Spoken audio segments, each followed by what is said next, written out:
de experiências brasileiras e internacionais e de financiamento do transporte público.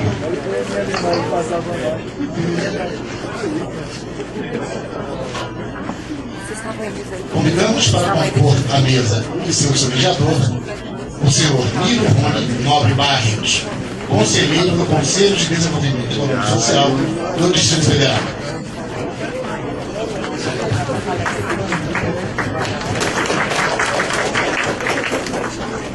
O senhor Marco Antônio Campanella, diretor-geral do DF Trans.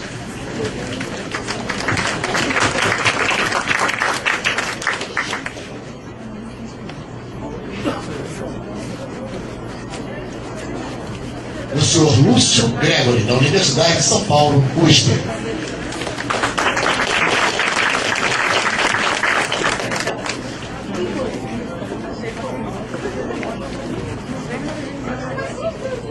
Senhor Renato Balbim, do Instituto de Pesquisa Econômica Aplicada, IPEA.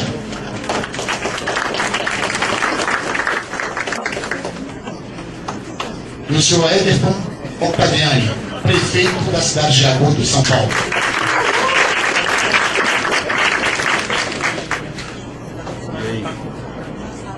Falei então. Falou então.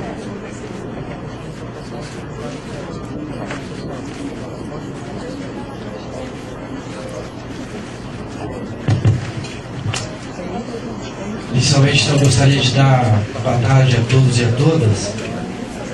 Dizer que a gente inicia essa mesa 3, experiências brasileiras e internacionais de financiamento do transporte público, como sendo uma mesa que vai tentar, nesse momento, buscar as experiências efetivas que existem em relação a esse tema.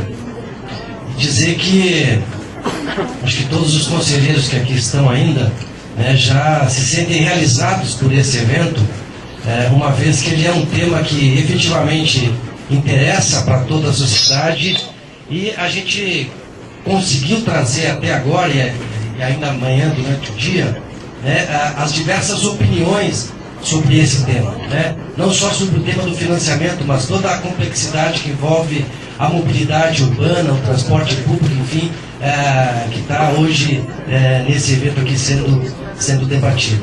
Então, queria, além de posicionar o assunto da mesa, apresentar aqui os nossos debatedores, né? O Renato Balbim, do IPEA, o Campanella, que é o nosso diretor-geral do DF Trans, o Everton, que é o nosso prefeito de Agudos, e o Gregory, que é da USP, né? E as regras para essa última mesa aqui que a gente vai realizar hoje não vai ser diferente das outras. Cada debatedor vai ter 20 minutos para fazer a sua exposição. Eu já gostaria de pedir para quem quisesse fazer alguma intervenção, alguma pergunta, utilizasse durante o tempo do último expositor para escrever na tarjeta e repassar aqui para as pessoas que vão estar recolhendo. Depois a gente vai ter 3 inscrições, né, cada uma com 3 minutos, perguntando à mesa, e os debatedores terão 5 minutos finais aí para fazer as suas exposições finais. Então, de imediato, eu passo para o Lúcio Gregory, da USP, Experiências Brasileiras de Financiamento do Transporte Público. 20 minutinhos, Lúcio.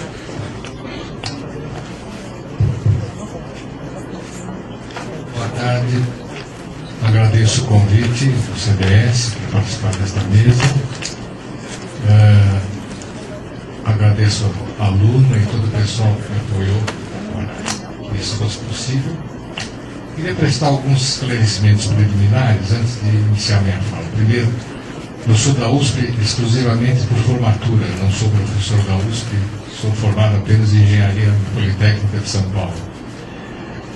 A outra coisa que eu gostaria de esclarecer é que, em que pese o fato da mesa ser experiências brasileiras e internacionais de financiamento do transporte público, como eu estou aqui ao lado do prefeito de Agudos, que tem uma experiência muito concreta, né, e eu poderia citar, e vou citar algumas experiências internacionais, mas eu queria fazer inicialmente uma conexão com a mesa que nos antecedeu, porque eu acho que tem tudo a ver, né? E desembocaremos então em alguns exemplos dessas experiências.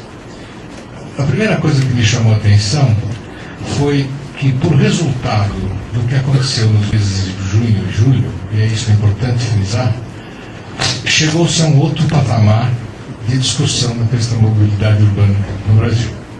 Eu fico extremamente satisfeito quando vejo, seja nos estudos do IPEA, nas falas de Carlos Henrique, depois nós vamos ouvir aqui também o outro técnico do IPEA, bem como dos outros membros da outra mesa, de que há hoje praticamente, curiosamente, algumas unanimidades. Que unanimidades são essas? A necessidade do financiamento da tarifa, a mudança do padrão de qualidade do serviço de mobilidade urbana e, eu acrescentaria, como decorrência dessas conclusões, algumas considerações a respeito que vão desembocar nas experiências da tarifa zero, particularmente na experiência que se teve na cidade de São Paulo. Eu vou tratar a ideia de experiência não como uma experiência concretizada com sucesso ou não, mas experiência no sentido de experimento mesmo. Ou seja, ainda que tentativo, pode ser que a experiência não tenha chegado a se concretizar, nem por isso ela deixou de ser uma experiência. Eu queria também fazer uma referência que essa unanimidade me mostra uma outra coisa fundamental. Como foi possível que num período, é verdade que já havia uma gestação nesse sentido, num período tão curto, haver de repente essa concentração de esforços no sentido de encontrar um caminho novo, até fazendo uma referência a caminhos, um caminho novo para a mobilidade urbana nas cidades brasileiras. E aí é que eu gostaria de fazer uma primeira reflexão com vocês. Eu não repudio, seria sinceridade, a discussão das questões técnicas. Muito pelo contrário, eu as acho um elemento essencial para trazer à mesa as possibilidades e alternativas de solução também. Mas eu quero aqui reforçar a ideia de que tudo foi resultado de uma disputa política. Ou seja, eu quero focalizar um pouco mais claramente de que, afinal de contas, chegamos a um novo patamar de discussão porque a população brasileira, nos seus vários níveis, nos seus vários estratos, com suas várias caracterizações, não é o caso de entrar aqui no mérito, mas sobretudo a juventude, foi para a rua e disse: nós não aceitamos mais este formato tal como está, nós queremos uma mudança. Isso é muito importante porque, na sequência, como está tratando de uma questão política, é preciso que nós fiquemos muito atentos com o desenrolar dos acontecimentos. Por quê? Ninguém é tonto. Se está se tratando de disputa política, começam a surgir variadas respostas a essa demanda que foi a demanda das ruas. E aí começam algumas questões delicadas. Eu vou ressaltar algumas. Ouvi outro dia o governador de Minas Gerais dizendo que o Fundo de Participação do Estado e o Fundo de Participação dos Municípios começa a ter alguns problemas por conta da enorme quantidade de renúncias fiscais ou incentivos fiscais por parte do governo federal. Exemplo típico do Rei Tupi, por exemplo, que é o regime especial de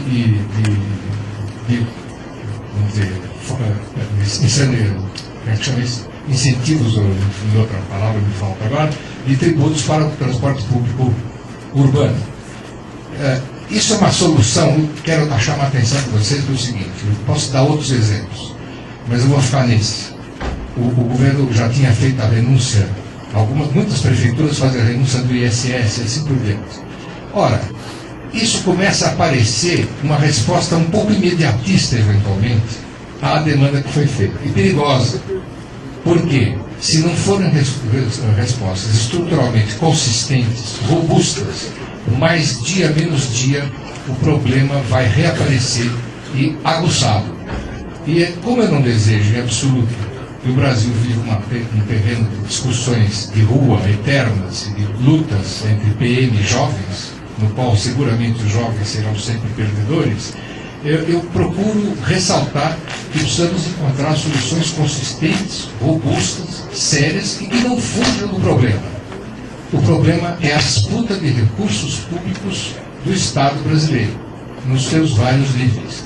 Essa é a discussão que está sendo constantemente colocada quando nós nos referimos a um transporte coletivo de baixa qualidade, quando nos referimos a um transporte coletivo caro, quando nos referimos a uma forma de transporte coletivo que, como disse o Paik Dukes aqui na fala anterior, acaba sendo uma forma de aprisionar a população brasileira, que vive 85% praticamente em cidades urbanas, nas áreas urbanas, aprisioná-la num esquema que resulta, mais dia menos dia, numa revolta, numa revolta de incontinência, de tornar-se insuportável tal situação. Eu recomendo, é claro, não posso falar aqui de Brasília, não sou um conhecedor dos problemas específicos de Brasília, mas eu tenho estado sistematicamente, por conta da ideia da tarifa zero, que foi uma ideia por nós proposta em 1990 no governo da Argentina, que eu tenho sido chamado constantemente a debates, nos mais variados lugares, não só em espaços como esse, mas em espaços de rua, em espaços longínquos da população, por exemplo, de São Paulo ou de outras cidades do Brasil. Quem não conhece Grajaú, no Brasil, que é uma região de São Paulo, quem não conhece Campo Limpo em São Paulo, quem não conhece Benito Matarazzo em São Paulo, não sabe muito bem do que estamos falando quando é a tragédia da população brasileira no que se refere à mobilidade urbana. Então, ponto número 1. Ótimo que estejamos todos avançando fortemente no entendimento de soluções, mas ressaltar que estamos discutindo uma questão política, uma questão de política de Estado. E isso envolve necessariamente disputa. Não quero dizer uma disputa no sentido pejorativo da palavra, mas uma disputa efetiva. O Carlos Henrique, na voz anterior, ele falou uma frase que me chamou a atenção. Ele disse: a indústria automobilística é um monstrão aí que a gente não tem como enfrentar. Mas o Henry Ford, insuspeito para saber a respeito do Henry Ford Neto, ele já disse que o ciclo de dominância do automóvel, como ele foi no final do século XIX, início do século XX, sobretudo, no final do século XX, esse ciclo está acabando. E a indústria automobilística também tem que encontrar outros caminhos. Né? E ela já está buscando. Né? Então é preciso que nós tenhamos clareza e vamos ter que sim fazer uma disputa política. E ela, em algumas vezes, vai passar pela disputa de ruas. Sobretudo, e agora mais do que nunca, se não dermos respostas efetivas, consistentes e robustas. Vou, então, voltar à questão das experiências brasileiras, me referindo especificamente à proposta de tarifa zero, quando foi feita no governo de Erundina.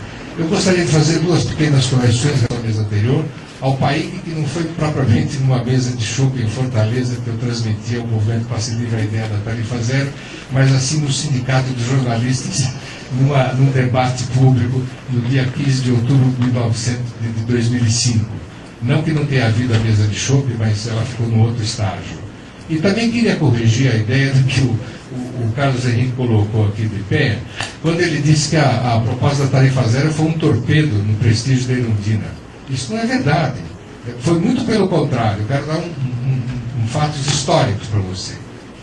A proposta da tarifa zero foi feita e ela desembocava como proposta para bancar o sistema da tarifa zero, uma das alternativas que foi colocada pelo Carlos Henrique aqui, que era a reforma do IPTU.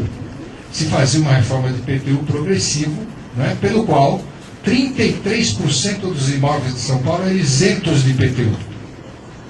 44,7% dos imóveis de São Paulo pagavam, à época, no máximo, um acréscimo mensal, uma mensalidade de IPTU de 1.940 cruzeiros da época. Eu vou ficar nos cruzeiros para me referir. A tarifa de ônibus na época era de 35 cruzeiros.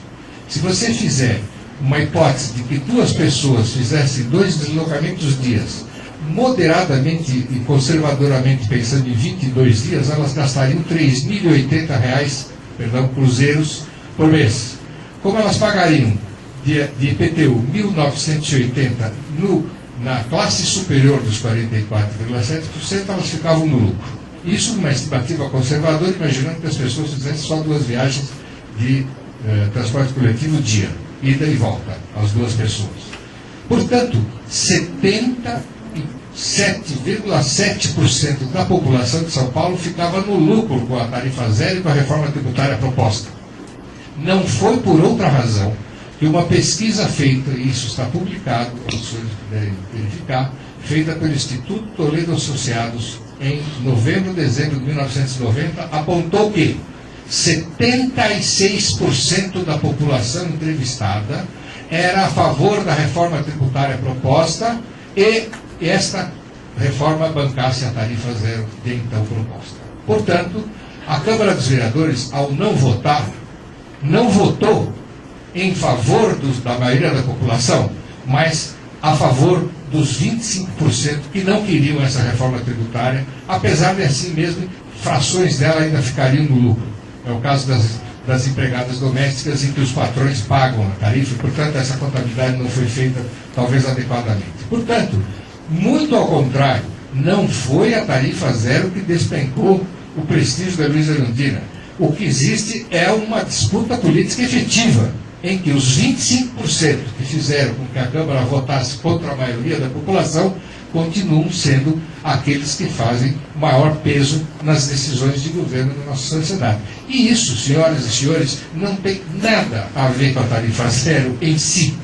A tarifa zero entra aí como apenas um emblema, mas ela revela e desnuda uma disputa política que ainda está pendente na sociedade brasileira. Né? Na sociedade brasileira, paga mais imposto quem ganha menos, porque a maioria dos impostos do Brasil são impostos indiretos. É a produção e o consumo que paga. A renda, o patrimônio, paga menos imposto no Brasil.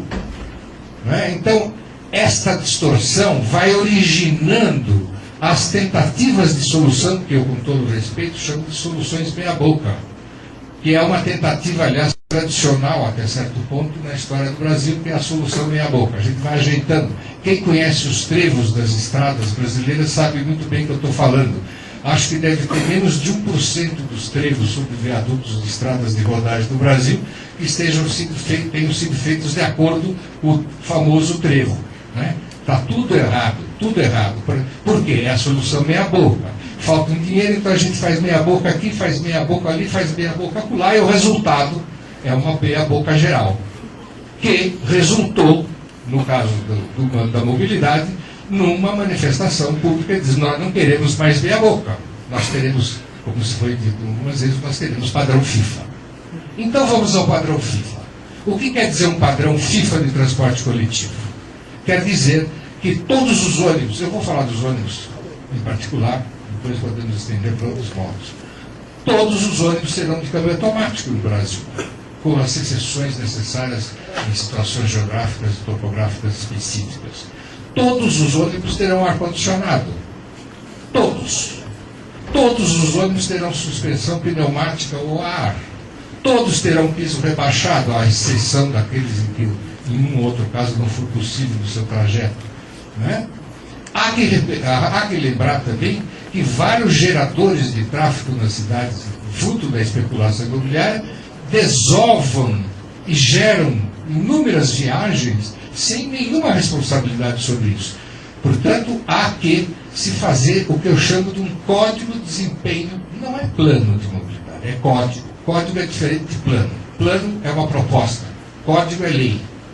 Código de desempenho do transporte coletivo brasileiro, que deverá se desdobrar em códigos estaduais e códigos municipais, estabelecendo, como foi colocado na mesa anterior, estas normas muito claramente. No país, Brasil, não vai haver transporte coletivo sob pneus que não seja com câmbio automático. Não vai haver transporte coletivo sob pneus que não seja com ar-condicionado. E assim por diante. Quero com isso dizer que, na prática, isso significa que o transporte coletivo vai ficar mais inacessível ainda. É preciso termos clareza de que o transporte coletivo de muito boa qualidade vai custar mais do que custa hoje um transporte ruim. Portanto, as necessidades de financiamento serão crescentes. É fundamental que tenhamos clareza que o modelo de financiamento seja robusto, consistente e não, aspas, como eu chamo, meia-boca. Porque mais dia, menos dia, a meia-boca vai aparecer. E no quadro que temos hoje, a população vai para a rua novamente. Eu não sei quanto tempo ainda tem. 5 minutos, 7 minutos. Então, voltando à questão da... Eu esqueci de dizer que na questão da geração de tráfego, claro que cada cidade é uma cidade, mas não é possível que se construam edifícios, né, nas cidades, ou shopping centros, ou centros comerciais, que geram uma quantidade enorme de viagens impunemente. Há que se fazer uma legislação pela qual o empreendimento que gerar X viagens dia deva ofertar, ele sim, um transporte de um shuttle famoso nos Estados Unidos, que é o transporte de vans ou equivalentes, ou micro-ônibus, que levem até os terminais mais próximos de transporte coletivo. Porque um shopping center, na cidade de São Paulo, tem um negócio lá de impacto de vizinhança, pode dizer impacto de vizinhança. Então você põe um sinal luminoso aqui, amplia uma faixa de não sei o que na rua tal, e com isso você resolveu o trânsito do impacto local. Mas acontece que um shopping center não atrai pessoas em torno do local, ela atrai pessoas de toda a cidade. Então é indispensável que o setor imobiliário seja sócio também na questão da mobilidade. Ele gera e ele tem que ter a sua corresponsabilidade nesse assunto. Eu queria chamar a atenção, finalmente, que eficiência. É preciso que nós tenhamos no Brasil uma tradição de estudo, pesquisa sérios, como estão sendo feitos pelo IPE e tantos outros, né? Mas eu queria me referenciar a um estudo feito publicado na revista Associação Nacional de Transportes Públicos em 1991, setembro, pela qual o professor João Luiz da Silva Dias, da Fundação João Pinheiro, fez um estudo sobre tarifa zero e eficiência nos transportes. Um estudo econométrico, para que ninguém tenha botado defeito nesse assunto, com todas as curvas de elasticidade de renda, elasticidade de demanda, elasticidade de oferta, em que ele prova, por A mais B, que um sistema de tarifa zero é mais eficiente do que um sistema tarifário. E é fácil os senhores imaginarem de uma maneira simples. Se se dimensiona uma frota de ônibus para horário de pico, é óbvio que no entrepico ela vai ficar ociosa. Portanto, de pronto, um primeiro raciocínio simplório quase, vai mostrar que no sistema tarifa zero, essa frota seria mais bem utilizada do que quando ela é utilizada no sistema tarifário. Outra coisa que é fundamental sabermos, e com clareza, a tarifa é um retentor de demanda. Estudo feito pela Autoridade Federal Norte-Americana, eu recomendo a leitura, chama-se Fair Free Transportation nos Estados Unidos, onde existem 32 cidades a tarifa zero, não com esse nome, evidentemente. Eles provam por A mais B que, estabelecida a gratuidade, num período não superior a 90 dias, a demanda crescerá da ordem de 60%, 70% até 80%. O que significa a demanda subir, senhores? Significa que a tarifa retém a demanda. E, portanto, temos que ter clareza que a tarifa zero não é uma proposta, aspas, de gratuidade, não é o sanduíche de graça, nos termos de Friedman, da Escola de Chicago. É quem paga o sanduíche de graça. Não é que o sanduíche seja de graça. Eu quero saber quem paga o sanduíche. E que sanduíche tem que pagar? Tem que pagar um sanduíche de muito boa qualidade, portanto um sanduíche caro. E isso vai desembocar, salvo exceções, e vocês vão ver exceções aqui na mesa, o prefeito de Agudos é um exemplo disso. É claro que não posso falar isso genericamente, existem cidades que terão e têm condições de fazer a tarifa zero sem toda essa discussão que eu estou tendo aqui, mas no conjunto da nação e nas cidades de um certo porte, indiscutivelmente, isso vai passar por um debate político pesado. Todas as coisas que foram faladas aqui na mesa anterior, e certamente serão faladas aqui, são contribuições indiscutíveis e existem milhares de aspectos a serem discutidos. Eu quis apenas focalizar alguns poucos, que são: a qualidade custa mais, a tarifa é um retentor de demanda e a discussão do subsídio tarifário é uma discussão de disputa política por recurso do Estado na sociedade brasileira, que ainda está presa de um regime tributário de 1966. Por incrível que pareça, a estrutura básica de impostos no Brasil é a de 1966, ainda forjada por Roberto Campos. ICMS, impostos indiretos, com os resultados que nós estamos vendo nas cidades brasileiras, que na verdade são imóveis, no sentido de pessoas imobilizadas, porque com uma mobilidade horrorosa, cara, desumana, né, e absolutamente desconexa com um país que se orgulha de ser a 6ª sexta economia do mundo, sexto PIB do mundo, e, no caso, como cidade de São Paulo, é considerado uma das 10 cidades mais ricas do planeta. E tem um sistema de mobilidade absolutamente draconiano. Faltou dizer, nos segundos finais, que o modelo de contratação dos serviços de transporte coletivo do Brasil precisa ser revisto. O modelo da concessão por 10, 20 anos, fundamentado na remuneração por passageiro, basicamente, está equivocado.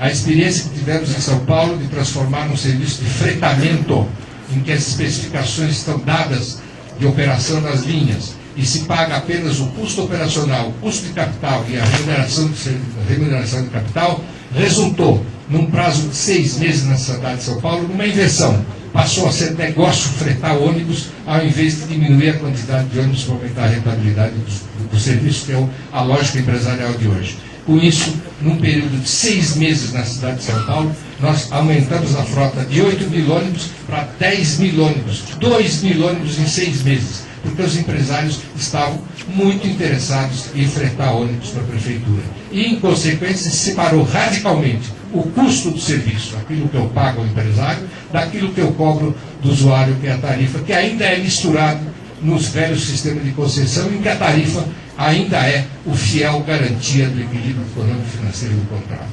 Então, são essas considerações que eu queria fazer preliminarmente para a gente depois debater um pouco. Obrigado. Passar de imediato, então, para o Renato Balbin, com o panorama de experiências internacionais de financiamento do transporte público. Bom dia a todos e a todas, boa tarde a todos e a todas. Agradeço muito o convite, a possibilidade de estar aqui discutindo com os senhores. Me sinto muito honrado de falar aqui na mesa com todos os companheiros, as experiências e particularmente logo após o Lúcio Gregório, que tem todo esse arsenal de conhecimento e né, de compromisso com o tema. E me sinto muito estimulado porque eu mudei um pouco a minha fala e uma das coisas que eu vou falar é sobre o Reitus. Então a gente discutiu um pouco. Me pediram falar de experiências internacionais, mas dando sequência aqui um pouco até na fala do Carlos Henrique, que apresentou a nota técnica número 2, que a gente fez recentemente no IPEA sobre financiamento, logo na sequência nós fizemos essa nota técnica sobre ampliação do acesso ao transporte público, a nota técnica número 3, então a gente falou de financiamento e depois da ampliação do acesso. Como é uma discussão extremamente atual hoje, no cenário né, do Congresso Nacional que está se fazendo, a gente optou aqui por trazer essa discussão para o debate com vocês, tanto até para um aprimoramento das discussões dentro do IPEA, quanto para trazer um pouco esses elementos para que vocês possam se inteirar e, como seres políticos que todos somos, contribuir. Bom, então, pode passar.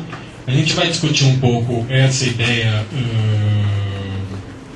da ampliação do acesso ao transporte público, né, tendo como objetivo a melhoria da mobilidade nas cidades brasileiras e um debate do modelo de cidade de transporte de serviço urbano. O objetivo da nossa nota técnica é, então, discutir a análise e as propostas de transformação desse modelo que atualmente estão em pauta no Congresso Nacional. Tá?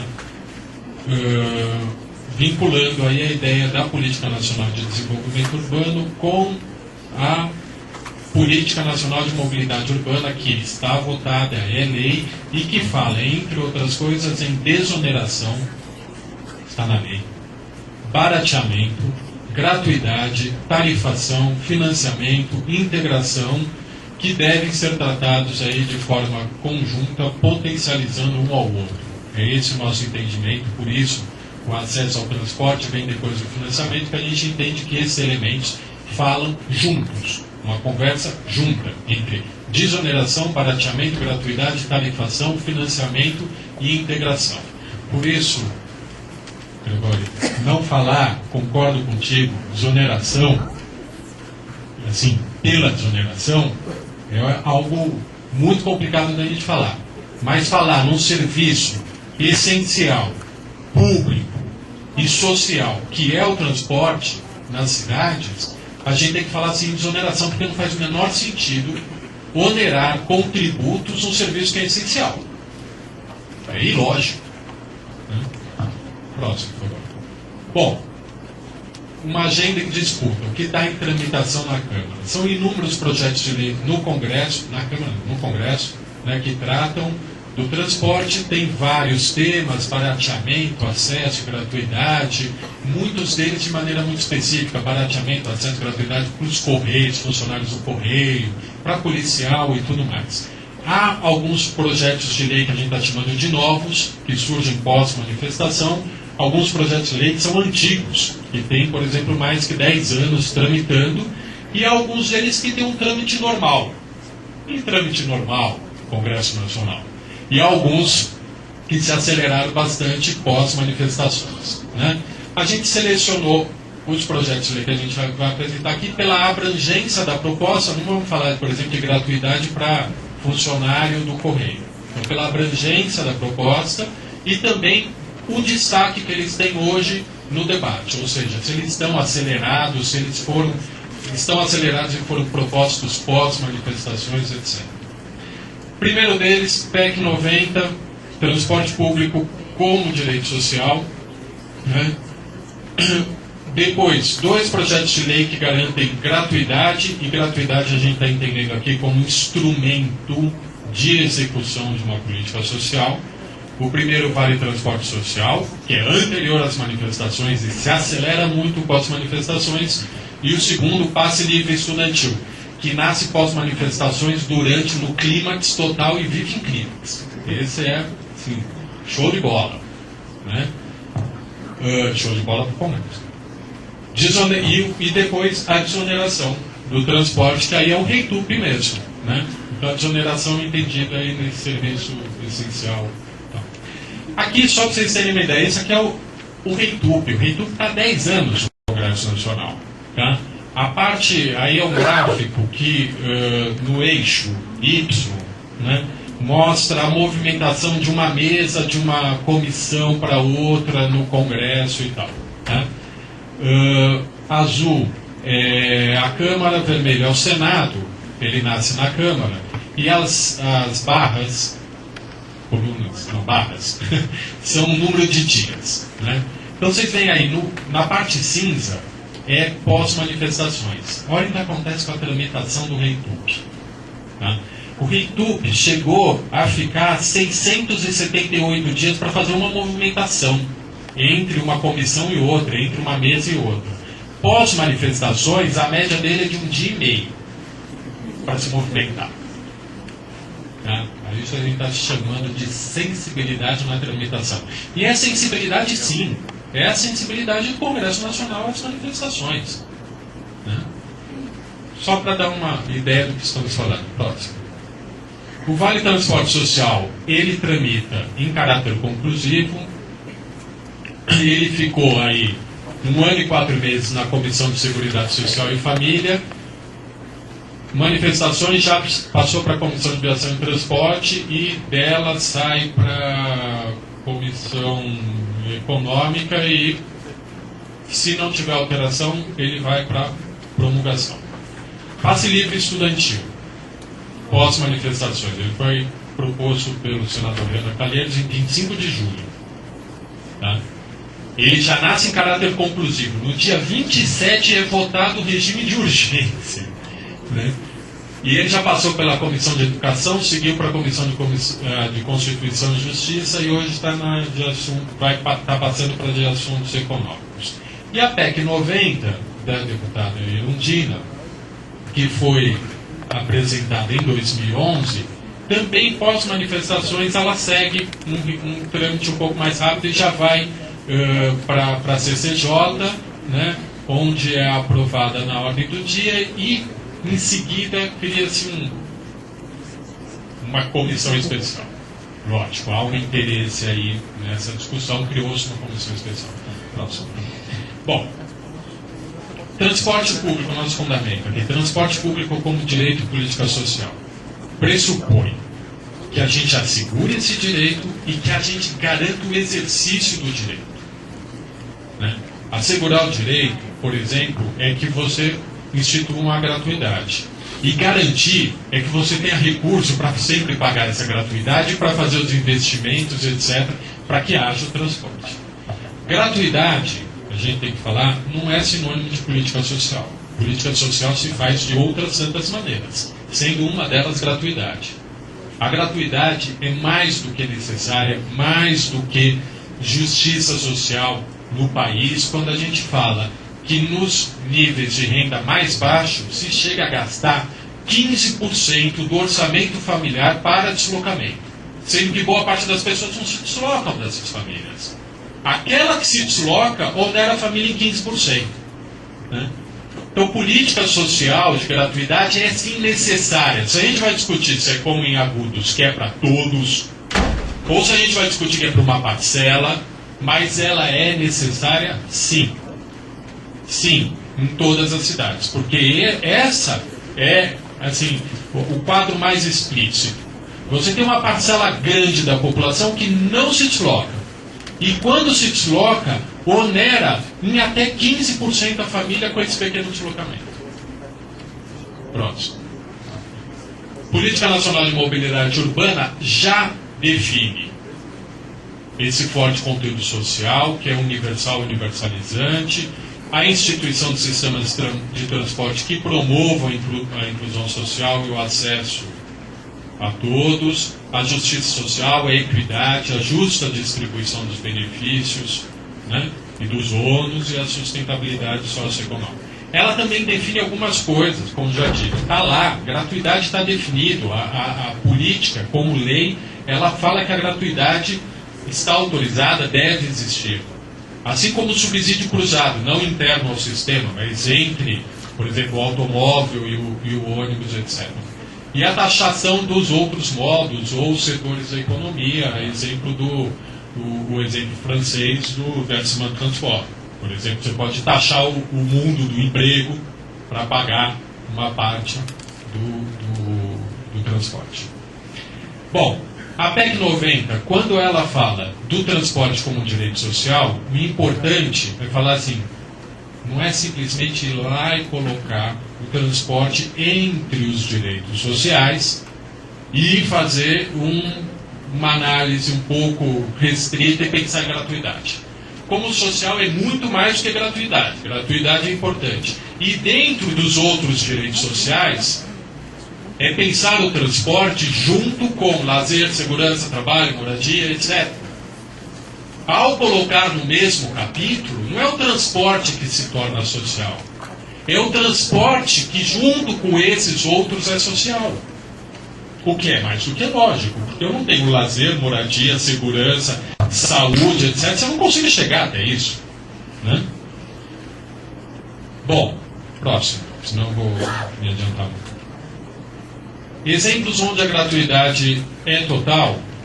Você tem, por exemplo, uma economia de custo da tarifação na França de até 25%.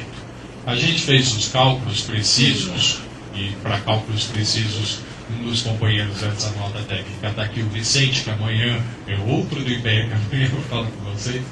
Né? A gente foi lá e olhou, em São Paulo, só a tarifação custa 16%. Né? Bom, tem um impacto, a gratuidade, que é o aumento do número de usuários e de viagens, né? E a diminuição do uso do automóvel. Isso, onde foi instituída a gratuidade, tem esses impactos. Isso coloca a seguinte questão, que a gratuidade deve ser precedida de investimento no sistema. Então, volto lá. Tá? Não dá para pensar a gratuidade sem pensar em investimento, sem pensar em desoneração. Essas coisas tem que se pensar junto. Senão a gente faz gratuidade e estoura o sistema. Ou a gente faz gratuidade e paga pela justiça social sem fazer justiça tributária. Por exemplo, se a gratuidade for paga pela União, a gente vai estar colocando dinheiro também dentro do cofre do Estado e do município que ainda está onerando o sistema com seus tributos. Né? Bom, gratuidade no Brasil. Isso, só 5 minutos. Gratuidade no Brasil. Impacto médio na tarifa ficaria aí em 20%. Né? A lei prevê, a 9.074, prevê que as gratuidades têm que ter origem do recurso. Então, a gente está falando aí, gratuidade, financiamento, exoneração e planejamento. Por favor, próximo. pode passar para o próximo, eu não vou entrar no próximo. A gente construiu cenários sobre as gratuidades. Tá? Pegamos as 44 maiores cidades com mais de 500 mil habitantes e as capitais, o valor da tarifa, pensamos em vários índices de mobilidade, etc., mas vamos ficar aqui em 44 viagens dia, mês por pessoa, né? E fizemos um recorte entre CAD único e apenas o pessoal do Bolsa Família, trazendo os desocupados, os ocupados informais e os estudantes. Tá? Por que isso? Porque os ocupados formais têm vale transporte, né? E os idosos têm a gratuidade garantida. Para saber esses projetos de lei, quanto eles custariam? Próximo. Bom, se a gente for pegar pelo CAD único, tá? A gente, somando os ocupados informais, desocupados e os estudantes no CAD único, a gente estaria beneficiando 11 milhões de pessoas nessas 44 cidades. Só no Bolsa Família estaríamos beneficiando 6,6 milhões de pessoas. Tá? Isso. Eles são os beneficiários. Vamos passar para o próximo, que eu tenho pouco tempo. Se a gente pegar esses beneficiários e trabalharmos só o cenário 1 aí, vamos olhar, que é 44 viagens, ida e volta nos dias úteis. Tá? A gente teria um impacto orçamentário. Aqui é Bolsa Família. É Bolsa Família? Cenário 1? É Bolsa Família. No próximo. Bolsa Família. Não. Bom. Bolsa Família. A gente teria um impacto desse cenário, né, de 14 bilhões de reais para pagar essas gratuidades que os projetos de lei falam. Se a gente não fizer o recorte por renda no passe livre estudantil, que é como o projeto de lei está, soma isso mais 12 bilhões. Então, o Congresso hoje tem duas propostas que dariam uma bolada no Orçamento Geral da União, se fossem levadas como elas estão, de 26 bilhões em 44 cidades. É o mesmo valor hoje gasto com o programa Bolsa Família inteiro. Pronto. Aí vem o REITUP. O REITUP propõe uma série de desonerações. As da União, elas já foram feitas. Só falta o PIS, COFINS e importação. Aí desonera também o ICMS no Estado e o ISS no município. Vários já fizeram. Próximo. O REITUP, ele tem como objetivo baixar a tarifa por conta da desoneração e melhorar a qualidade por conta da integração do sistema. O que ele fala? Município, integre o seu sistema por bilhetagem eletrônica, cumpra uma série de requisitos, entre eles fazer um convênio com a União e com o Estado para que todos desonerem, né? Delegue o seu serviço conforme a lei, forme um conselho de transporte e faça um laudo com impacto que teria desoneração na tarifa, junte com os seus empresários e façam ele assinar esse laudo que vai diminuir a tarifa em tanto. É isso que o REITUP fala. Né? Instituindo o REITUP, o próximo. Agora eu tenho pouco tempo. Eu vou ficar aqui. Instituindo o REITUP, o que a gente tem? Daqueles 20... Um minuto. Sim. Se a gente pegar aqueles recortes sociais e pegar no recorte das 44 cidades e só o Bolsa Família para os desocupados, para os informais, para os estudantes, que são aqueles que hoje estão completamente fora da possibilidade de se locomover, a gente teria um impacto orçamentário de 7 bilhões de reais para pagar a gratuidade. Só que instituindo o REITUP, a gente tira 15% da oneração de tudo isso. Já diminui a conta. Colocando essas gratuidades no sistema, essas pessoas dentro do sistema, por inserir a gratuidade, sendo que elas estão sendo pagas, a gente teria uma redução média da tarifa de 10%. Então a gente teria, enfiando gratuidade e REITUP, uma diminuição no impacto orçamentário de 25%. A gente diminui a tarifa na ponta e ainda faz uma política social um pouco mais barata. Tá? Isso ficaria o cálculo aí de um impacto orçamentário para essas cidades de 5 bilhões de reais, um pouquinho mais de 5 bilhões de reais.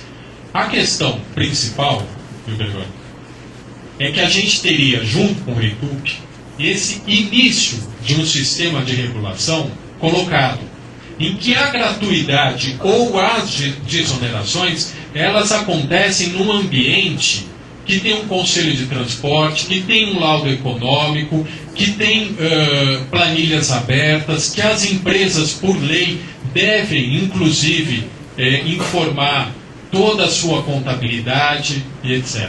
Então, seria esse um pouquinho o sistema que a gente está pensando e, sobretudo, um sistema que ele pode ir sendo agregado de outras gratuidades ou de outras políticas, porque conforma um sistema regulatório nas cidades. E um sistema regulatório que é extremamente inovador, e com isso eu encerro. Ele é um sistema regulatório que não vem de baixo para cima, ele é um sistema regulatório pactuado entre município e Estado e União. O convênio, a regulação, tirando os princípios que a lei coloca e que são necessários, o REITUP, caso seja votado com lei, né?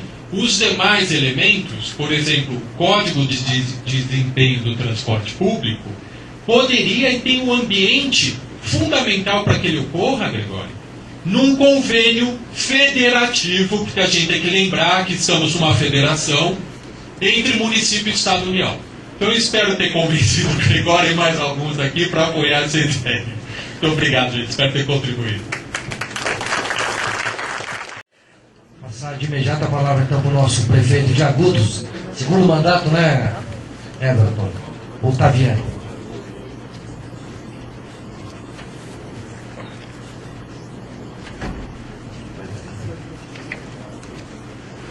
Boa tarde a todos. Quero começar cumprimentando o Conselho de Desenvolvimento Econômico do Distrito Federal pela iniciativa importante. De fato, após as manifestações ocorridas em junho e julho, esse tema ganhou novo status e deixou a posição incômoda que ele ocupava durante muitos anos aqui em nosso país e passou a ser tema central e importante de debate em todo o nosso país. Então, eu parabenizo ao Conselho pela importante iniciativa e agradeço o convite e a oportunidade de estar aqui entre vocês, que são pessoas qualificadas, gabaritadas e com experiência nesse tema que é tão importante e fundamental para o nosso país. Agudos é uma cidade do interior do estado de São Paulo. Aqui temos uma foto aérea da parte central do município. Pode passar. Mais uma ilustração. A Sucena da Serra, uma flor que existe em grande quantidade no nosso município, na Serra dos Agudos. E a Serra dos Agudos é uma grande serra existente no território da cidade, daí vem o nome do município. E na Serra tem muitas flores como essa. E é um apelido carinhoso que a população de Agudos da região convencionou-se a chamar a cidade. A cidade tem quase 1.000 km² de área. A maior parte dessa área é rural.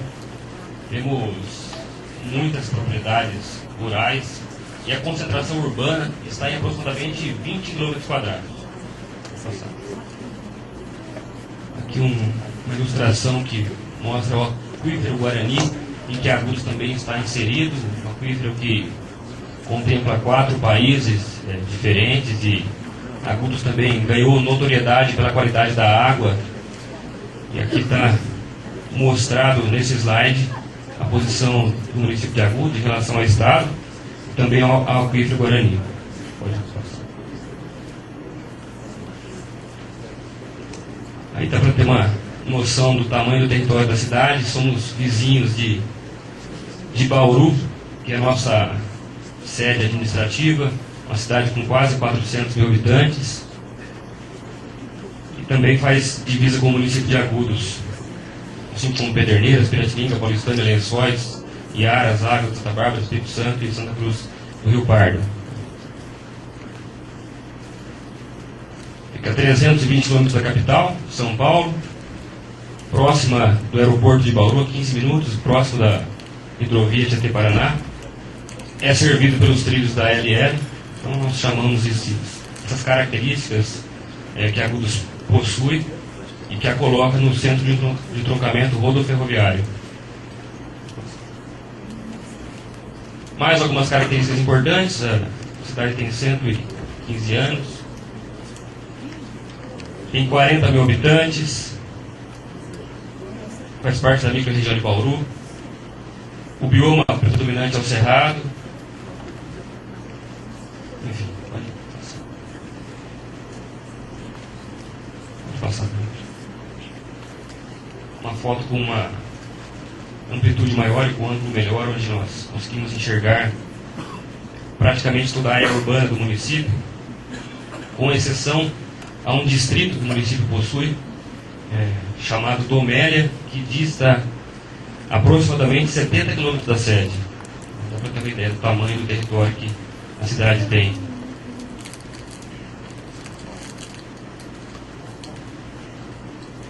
E já há 10 anos, desde 2003, a cidade conta com transporte coletivo gratuito. E posso dizer que esse serviço, essa gratuidade mudou a realidade da cidade, mudou a história do município.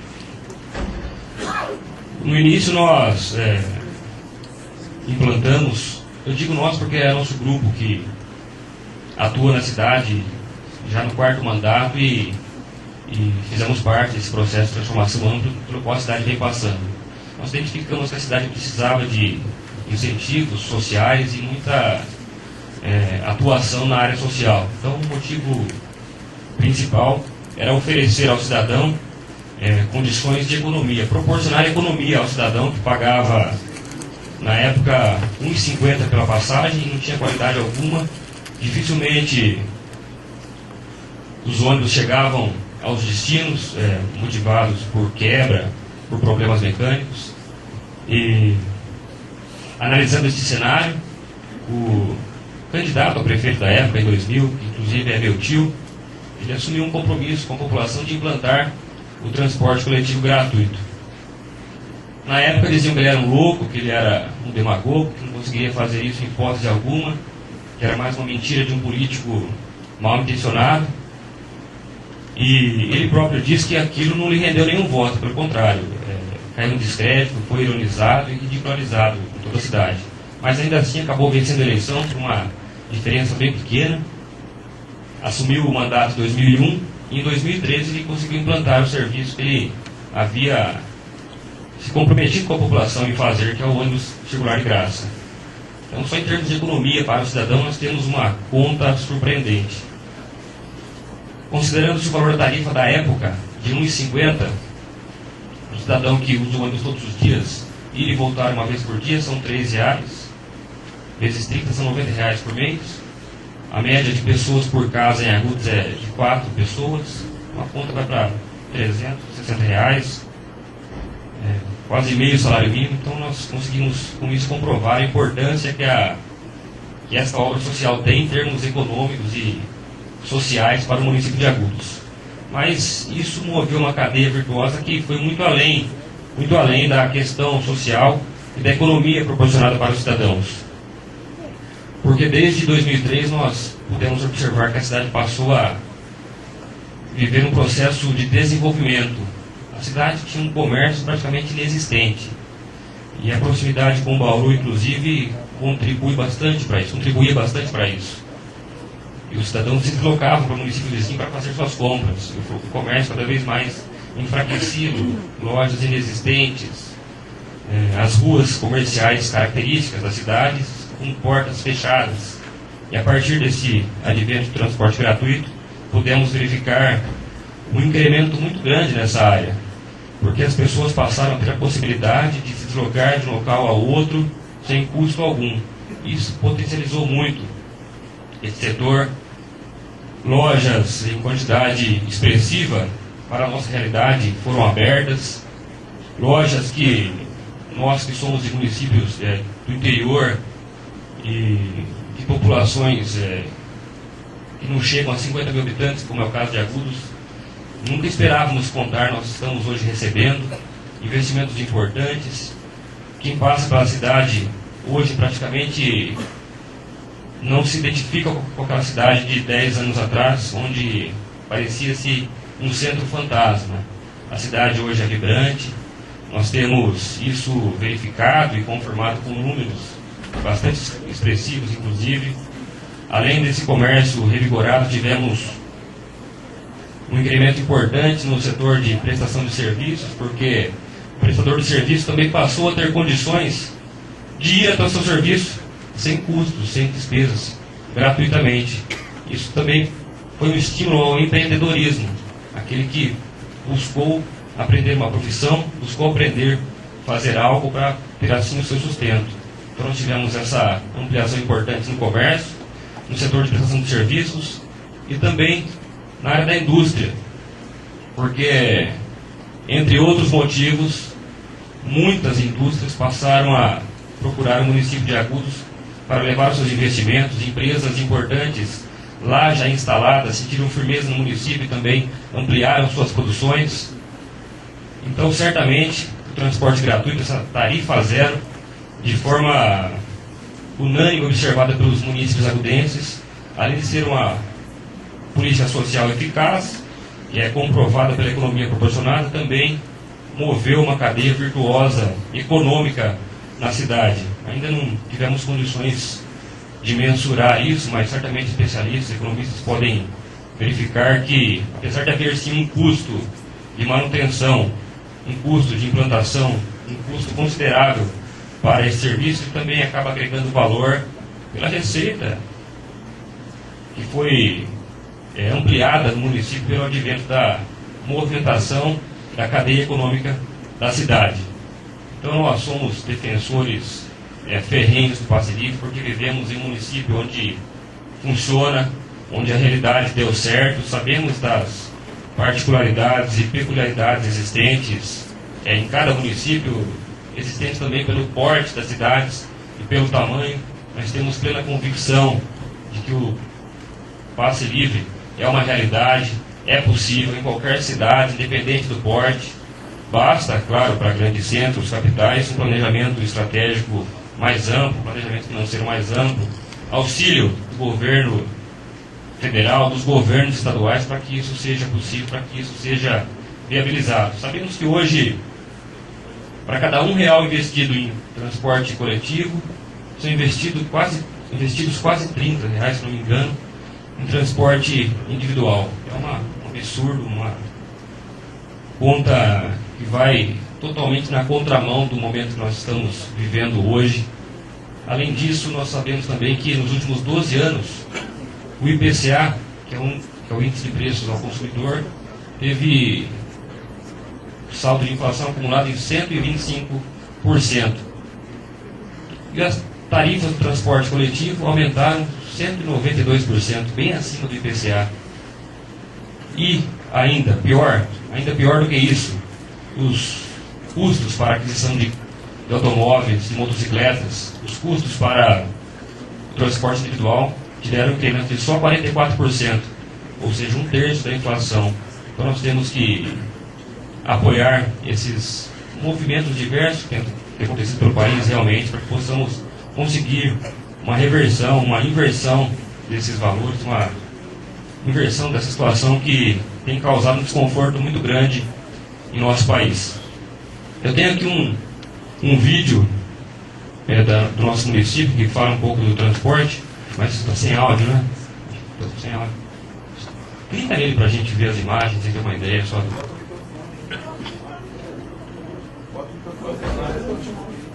Vamos narrando aí. Um VT apenas de 1 minuto e meio só.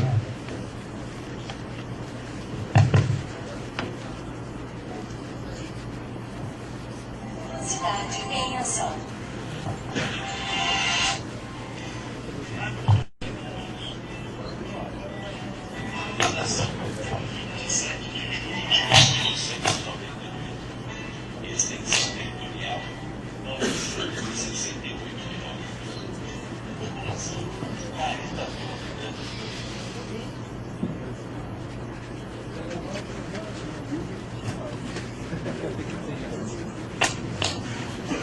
Prefeitura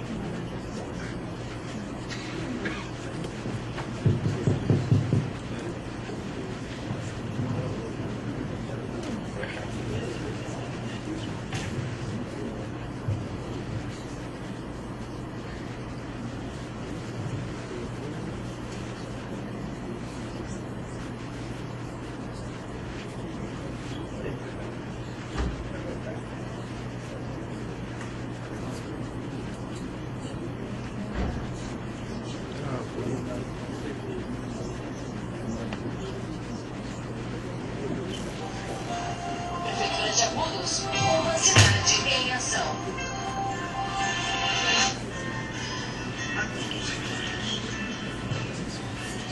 Fundação 27 de julho de 1898. Extensão territorial 968 quilômetros.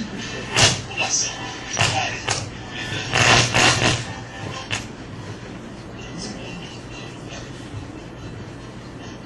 Esse é um dos terminais que nós temos de embarque de passageiros na cidade.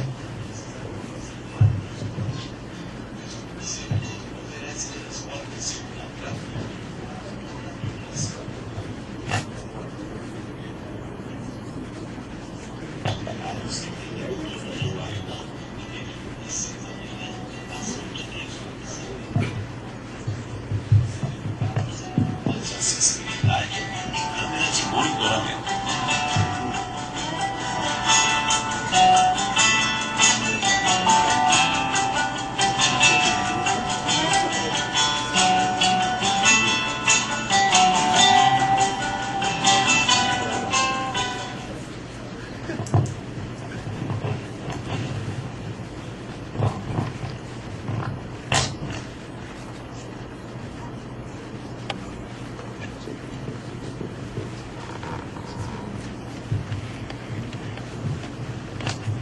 Enfim, é um serviço que a população se identifica bastante. Hoje nós sabemos, tanto eu quanto os demais representantes da Câmara Municipal que estão aqui presentes, que passou a ser essencial, que a população não se imagina mais sem ele na cidade. O transporte gratuito é da Prefeitura, uma frota da Prefeitura, é um setor da Prefeitura com funcionários concursados, o chefe é concursado, temos lá o responsável pela manutenção também da Prefeitura. Investimos cerca de R$120 mil para manter esse serviço. Esse valor é coberto integralmente pelo orçamento do município, pelas receitas próprias da cidade. No final do ano nós temos um montante de R$1.440.000 em investimentos com esse serviço, e temos mais R$560.000 que são reservados para atualização, para renovação da frota, mantendo-se sempre uma idade máxima aceitável dos carros que transitam em nossa frota. Isso foi viabilizado com contenção de despesas, com redução de despesas da máquina pública, gastos concretos, como por exemplo a redução de gastos com energia, com telefonia, mas principalmente com a redução drástica dos cargos de confiança. A cidade de Agudos tinha, num passado não tão distante, há cerca de 13, 14 anos, mais de 150 cargos comissionados, mais de 150 funcionários comissionados na administração. Isso caiu para menos de 1/3. Então é daí que vem o recurso necessário para a manutenção, para que a gente possa proporcionar esse serviço de qualidade tão importante para a população agudense. Então eu deixo essa mensagem de que é possível, é real, e que, independente do tamanho, do porte da cidade, nós temos sim condições de pensar, de trabalhar e vislumbrar a tarifa zero para todo o nosso município, para todo o nosso país. Algumas ilustrações, pode passar. Mobilidade de forma integrada com as demais áreas, porque a possibilidade do acesso é algo que potencializa e amplia de forma importante todas as demais demandas dos nossos municípios. Uma foto da empresa Duratex, que teve um relato importante nesse contexto. A fábrica tinha em sua planta na cidade apenas 1/5 da área construída que nós estamos vendo aqui nesse slide. Os diretores da empresa buscando um local para fazer uma ampliação, cujo investimento foi da ordem de R$1 bilhão. Tinha algumas opções para levar esses investimentos e escolheram Agudos por diversos fatores, e um deles também pela gratuidade do transporte. Ambev também, instalada na cidade, também teve uma história semelhante de ampliação motivada por alguns fatores, e dentre eles a gratuidade do transporte. Pode passar, só para falar também que nós fizemos um plano diretor e de mobilidade urbana no município em 2005, que está sendo revisado esse ano. Também tem uma importância muito grande para que a cidade tenha mobilidade, fluidez, facilidade no acesso. Nós temos sempre uma preocupação ampla nesse sentido. Estamos começando a investir agora também em mobilidade sustentável, com a implantação de ciclovias, ciclofaixas e calçadas compartilhadas, para que cada vez mais precisemos do transporte individual. Pode passar tudo.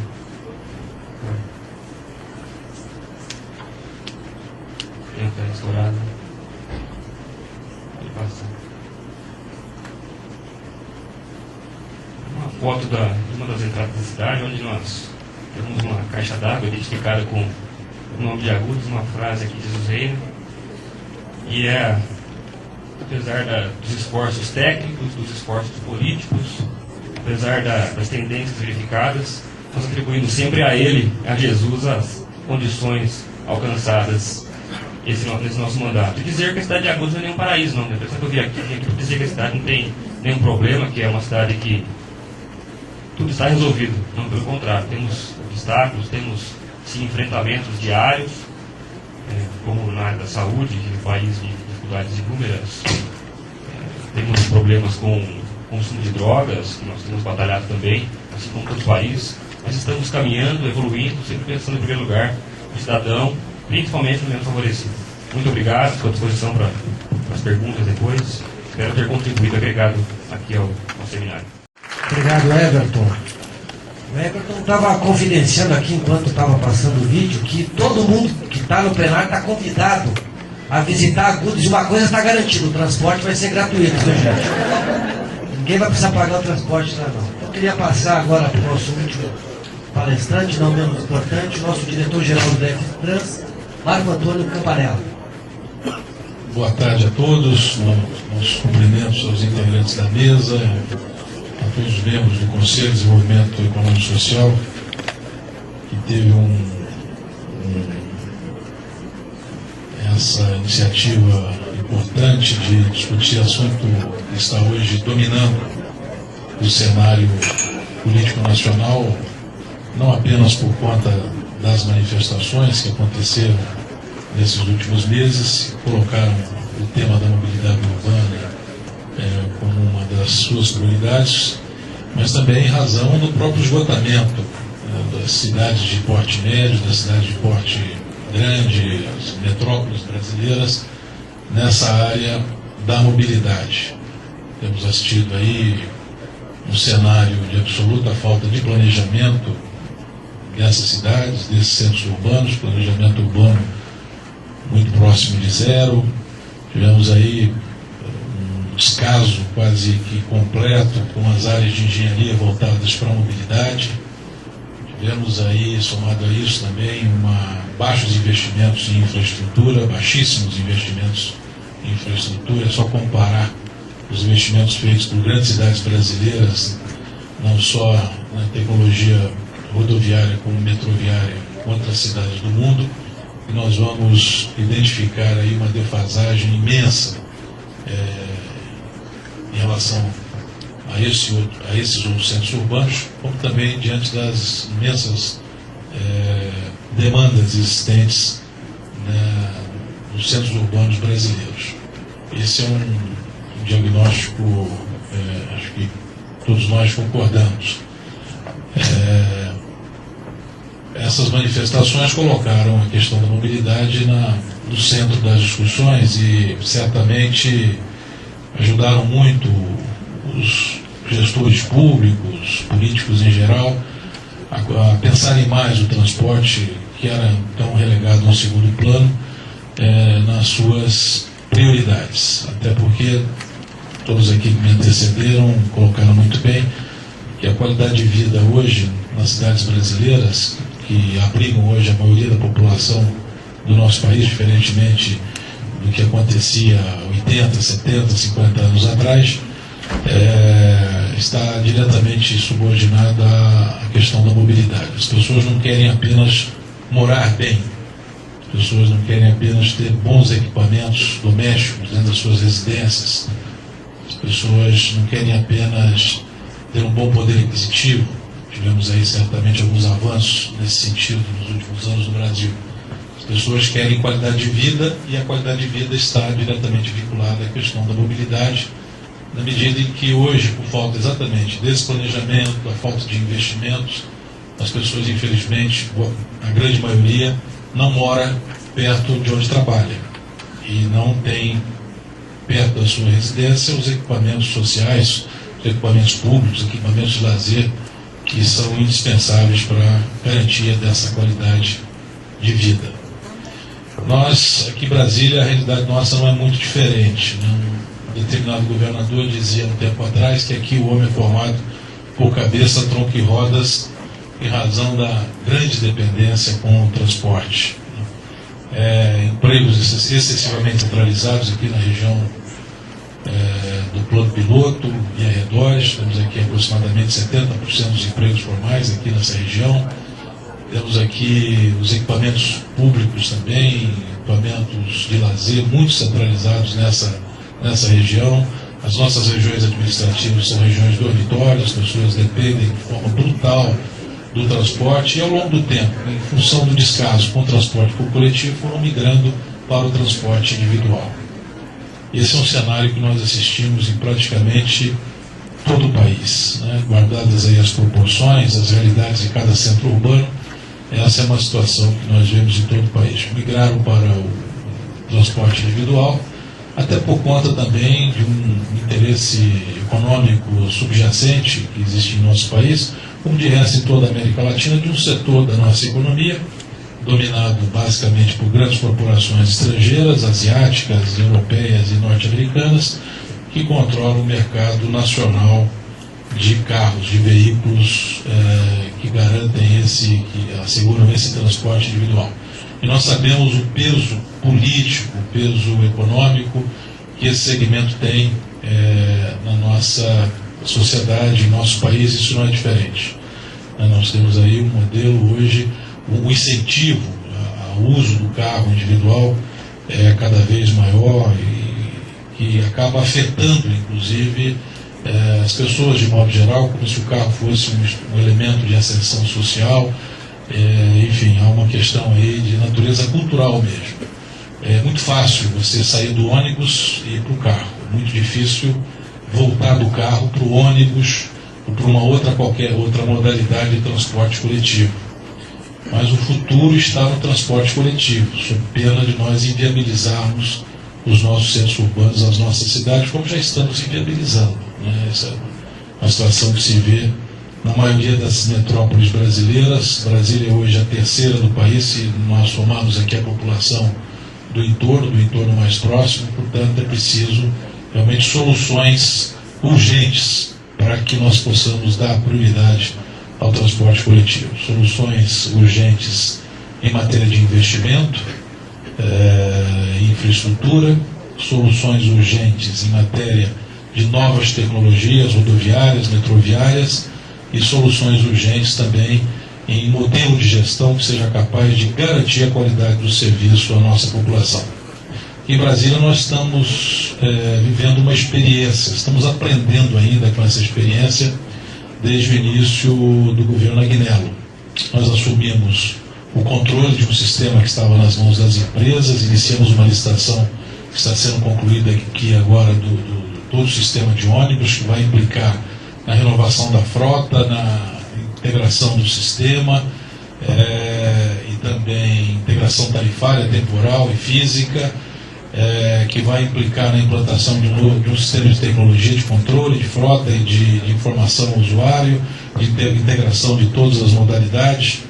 Iniciamos também um processo de implantação de faixas exclusivas de ônibus e de corredores exclusivos, como o Expresso Sul, uma nova modalidade de tecnologia, que são os VLPs, que já estavam previstos no Pacto da Mobilidade. Acabamos de contratar o início das obras do VLP Norte, né, que vai ligar a cidade de Planaltina e Sobradinho ao plano piloto, além de concluir o Expresso Sudoeste na região da IPTG, enfim, medidas que são fundamentais, e outras obras físicas também que são fundamentais para assegurar o transporte público como prioridade. Também aprovamos um plano diretor que foi fundamental de transporte urbano no início desse governo, para que tenhamos condições de planejar as ações na área de mobilidade, enfim, uma série de iniciativas que tem exatamente o objetivo de dar prioridade ao transporte coletivo, induzir as pessoas a usar o transporte coletivo. Uma simples medida como a adoção das faixas exclusivas para ônibus, nós conseguimos 5 faixas, nós vamos implantar mais 2 nos próximos meses. A simples adoção dessas faixas, basicamente com sinalização horizontal e vertical, já representou um incremento de 5% a 12%, dependendo do corredor de passageiros. Significa de gente que passou a deixar o seu carro em casa e passou a utilizar o ônibus, ainda num sistema precário como esse que nós estamos vivendo. Enfim, e para que tudo isso seja possível, nós temos que verificar, identificar as melhores fontes de financiamento e as fontes que sejam socialmente mais justas. Nós adotamos nessa licitação, que está sendo concluída, um modelo muito interessante, que apartou a tarifa técnica da tarifa pública. Isso dá condição ao governo, se quiser, e se encontrar as fontes de financiamento, de implantar a tarifa zero em todo o sistema. Se a tarifa pública for zero, significa que o usuário do transporte coletivo nada vai pagar. Nós temos que encontrar as fontes de financiamento desse sistema, cujos valores estão orçados em aproximadamente 1 bilhão e 200 milhões ano, já prevendo aí o incremento de passageiros, né, no sistema.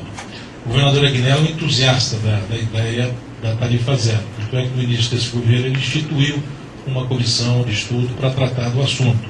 E nessa licitação foi adotado um modelo de remuneração das empresas de adoção da tarifa pública, que permite, inclusive, dar flexibilidade ao governo para reduzir de forma gradativa a tarifa pública, na medida em que tem condições de implantar, de identificar e de implantar fontes de financiamento. Hoje nós temos já uma tarifa zero aqui para os estudantes, limitado evidentemente às restrições impostas pela lei, que basicamente garante o deslocamento da residência para a escola, vice-versa. E temos aqui também a tarifa zero para os portadores, os deficientes físicos, de modo geral, também devidamente cadastrados, eles têm também direito a essa tarifa zero. Hoje o nosso subsídio do sistema como um todo já chega a 15%, que varia de 15% a 17%.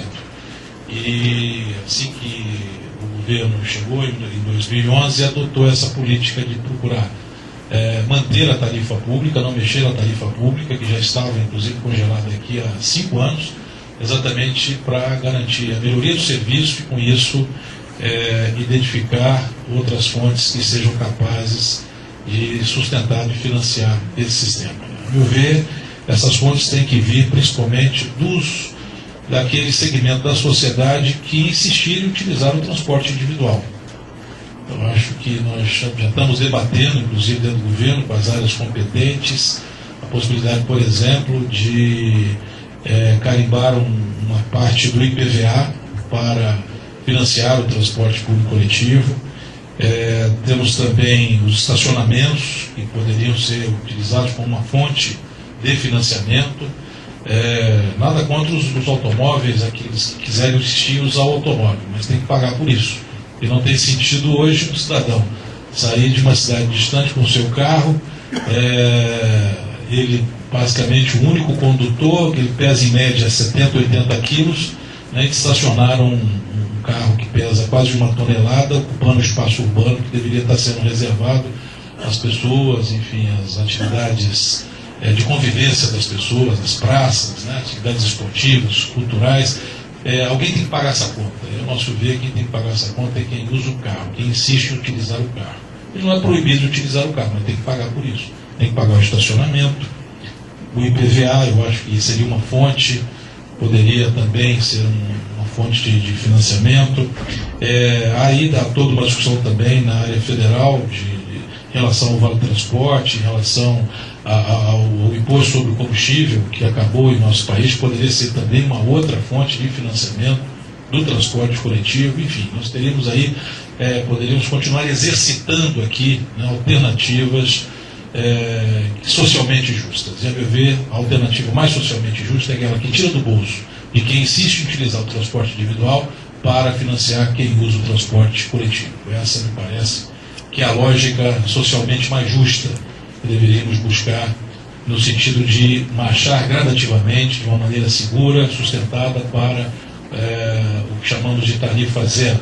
Me parece muito lógico e muito justo, especialmente porque nós sabemos que isso, e a experiência de Agudos, embora uma cidade pequena, mostra que isso significa a indução de desenvolvimento, significa a indução, enfim, de a promoção do desenvolvimento econômico, social, em todas as áreas. As pessoas precisam de mobilidade para garantir a sua qualidade de vida. E aí nós temos que encontrar essas fontes de financiamento que sejam socialmente justas, pelo menos enquanto a gente não planeja melhor as nossas cidades, faz com que as pessoas possam ter a opção de trabalho perto das suas moradias, possam ter a opção de lazer perto das suas moradias, opções, enfim, que não fiquem tão distantes e que não gerem essa dependência, que já é ruim por si só, porque de qualquer forma, mesmo que você implante a tarifa zero, para quem depende desses equipamentos urbanos, equipamentos de lazer, trabalho muito distantes, acaba perdendo um tempo precioso da sua vida dentro de um ônibus, dentro de um metrô, dentro de um outro veículo qualquer de transporte de massa.